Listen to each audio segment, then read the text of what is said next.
I'm Vivek Wiley, and welcome to the future of distributed studios and labs. So in this talk, I'm going to try and give you some thoughts on how we can design places and systems to really support collaborative creativity.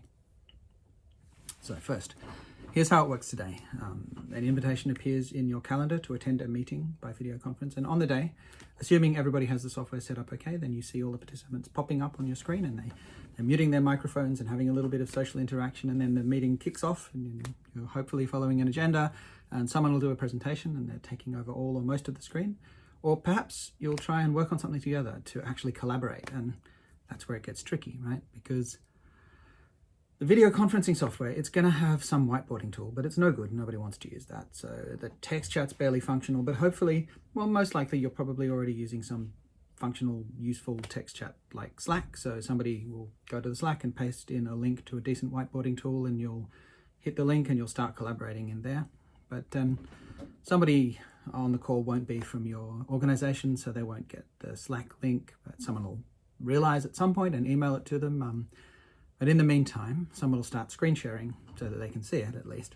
So now you have the shared document open in one window while someone's screen sharing the document full screen in the chat window. So all of the participants are these little postage stamp sized people squares with windows on top of them, so you can't actually see them. But, turn taking and conversation slows down, but you work on the document and it ends up embedded in a Word file, which then the Word file, nobody can get that to sync using Teams, so various versions get emailed around instead. And then that gets turned into an attachment on the email for the next meeting invitation. So it kind of sort of works, right? Like, it's functional. You might have a slightly different assemblage of tools, but it's the same situation for everyone, where you have all of these disjointed tools that are kind of being connected and people are explaining them to each other. It's like driving directions from the 80s or something before GPS. So it kind of works, but it's not great. And you're missing out on a lot of the things you get in a real world environment. You're missing social cues and direct collaboration, shared reference space and boundary objects, somewhere to put them and then there's a sort of a spatial communication in the real world that helps people gain a shared understanding of how things and people relate to each other, and you lose that.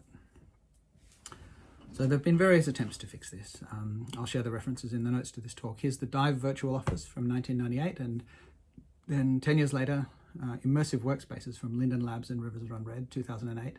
Interestingly similar. I think these projects taught us a lot, but primarily they taught us that simulating the surface properties of the real world don't get us very far. Now, one area where virtual worlds are quite successful is entertainment. Here's a virtual Travis Scott in Fortnite giving a concert that drew 12.3 million simultaneous participants, sharded 100 people to a world. And then it's been somewhat less effective for events like the one we're having today. Here's the HTC Vive Ecosystem Conference. They dressed the participants up in surprise hazmat suits and poke coronaviruses at them. Anyway, so back to collaborative work today. How does this actually really look? So here's my desk.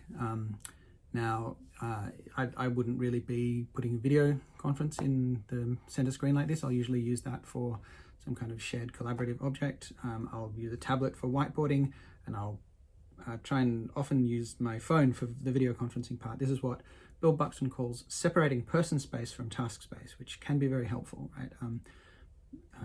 And we'll talk more about it in a minute. But today's tools kind of fight you on this.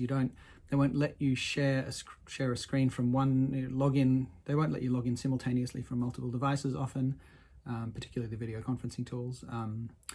The screen sharing takes over the video channel by default. You can't often see the person who's presenting.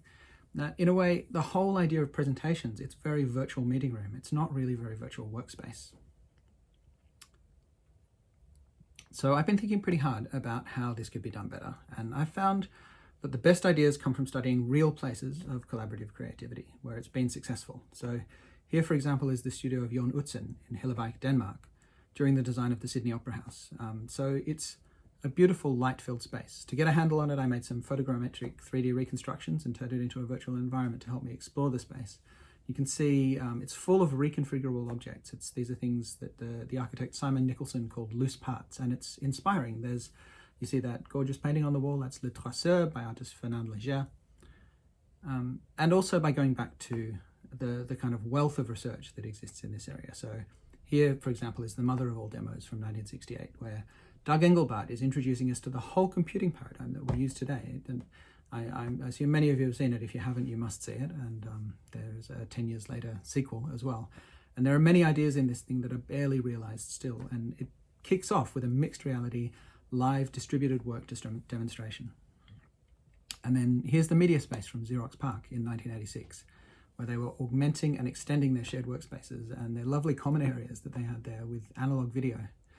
And then later efforts like Rave and Casper introduced controls for various levels of presence and availability beyond what we have available to us in most tools today, so that you could have the door ajar or slightly ajar or fully open or closed. And like, imagine, think about the affordances that we put into a real office in a busy workspace. There's the door, a really well-designed one. It will be acoustically isolated if it wants to be, and then the door, but with glass walls and glass doors, but then Venetian blinds, and you can open the door or you can close the door. You can tune the Venetian blinds to any level of opacity. All of these completely configurable and you can lock the door, right? So this is everything from total access control to total openness is available in a real space. And we went to the trouble of designing these affordances, and then we're losing them in the virtual world, which is silly, right? Because we can do anything, it's computers. So yeah, and people have, right? In the lab, there have been amazing experiments. Aerial, for example, this is collaboration over paper drawings, allowing engineers to bring participants right into the work. And then there's Hydra, where gaze and attention are dealt with by developing these unobtrusive portable camera screen devices. This is all from the 80s and early 90s, right? Then Hiroshi Ishii bringing everything together with Clearboard, 91 to about 94, I think. And then you can see in this space, the two participants via video link are drawing on as if it was a sheet of perspex between them, so in real time, as if they were, really bringing things together. And there's kind of been a long gap in true innovation in this space. There's been lots of implementation, lots of really strong technical work, but the design has been lagging, right? The design ideas from the 80s and 90s still aren't realized today. There has been a bit of a resurgence. So some of the most interesting work today is being done in a lab in Oakland, run by Brett Victor. This is called Dynamic Land. You can see some of that here. And I've been playing with some ideas. This is the Lamposcope work that I did while at the UTS Creativity and Cognition Studios in collaboration with Matt Adcock at Cyro's Immersive Environments Lab. And it's a system to afford shared sketching using natural materials, using a camera projector system. It's technically very straightforward, but we just aren't using these tools in the design of our systems today.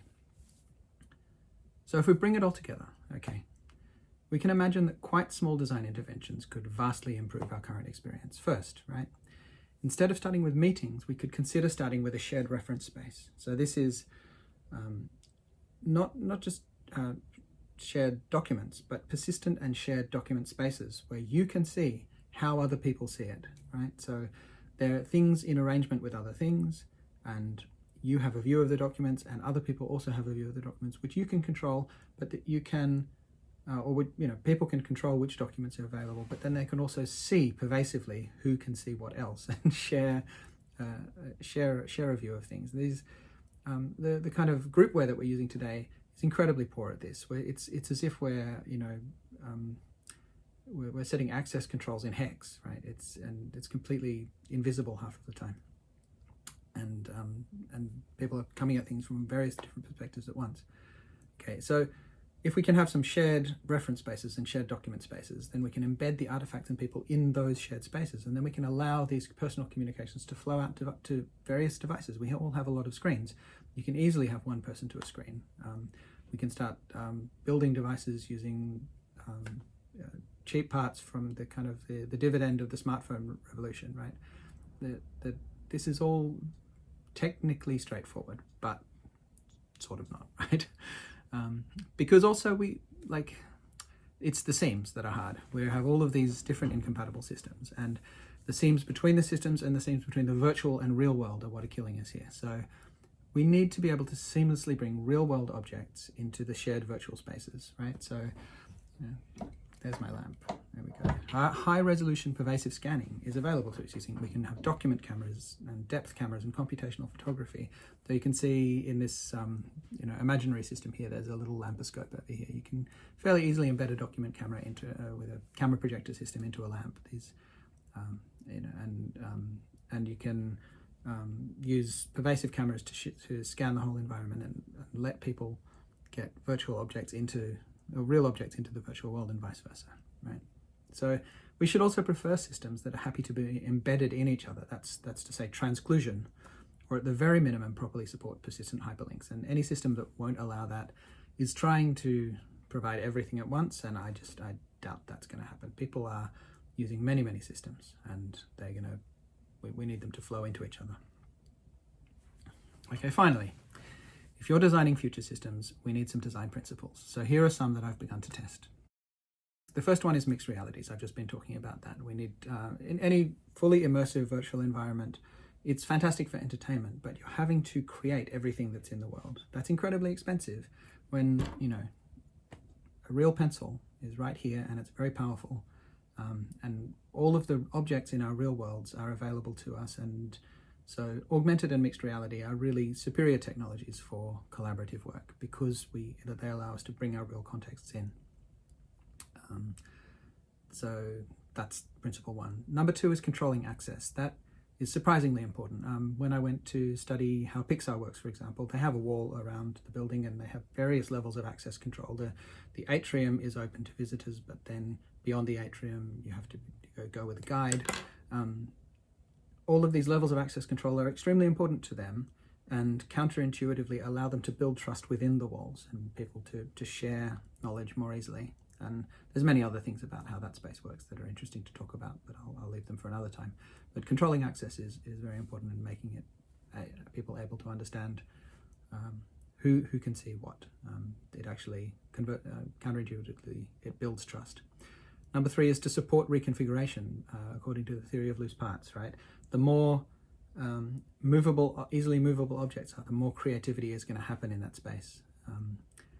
And then four is be asynchronous. This is both synchronous and asynchronous. Now, each of these types of approaches, synchrony and asynchrony, have their strengths. We know from the cognitive theory of creativity that divergent thinking is most powerfully done when alone. In a quiet, inspiring space, individuals have more creative divergent ideas by themselves than they do in groups, whereas convergence allows us to come together. So coming together physically in synchrony allows us to do things like agree on what the problem is or choose a solution. And divergence allows us to explore different solutions. So synchrony and asynchrony need to be far more thoughtfully considered and used when they're appropriate for the creative cognition that's being aimed for. Then finally, we need to establish ba. This is a word from Japanese cultural theory, which is richer than anything we really have in English. We have space, we have things like location, and we have space, which is a kind of a blank area of potential. And we have a place, which is a space with a history. Has meaning embedded into it, and often a place with a name, a space with a name becomes a place, and that's we make place by creating meaning in space. Ba has been translated as enabling context. So Hiroshi Shimizu has written a beautiful paper about this, which I can share if you ask me. Or a prepared place, a place prepared for a festival. So this is a place that supports the creative work that's happening inside it. To make this work, the place has to be persistent, it has to be continuous, it has to be seamless, and it has to be inhabited. So all of these things together allow us to much more powerfully develop meaning, because meaning is associated with place, and meaning, turning space into place is an incredibly powerful way to build meaning. So it's really worth exploring, not just spatial technologies, but technologies of place. So let's do that. Let's go and design systems that do this. Let's help us create meaningful place in distributed environments. There's plenty to be getting on with, and I look forward to your thoughts.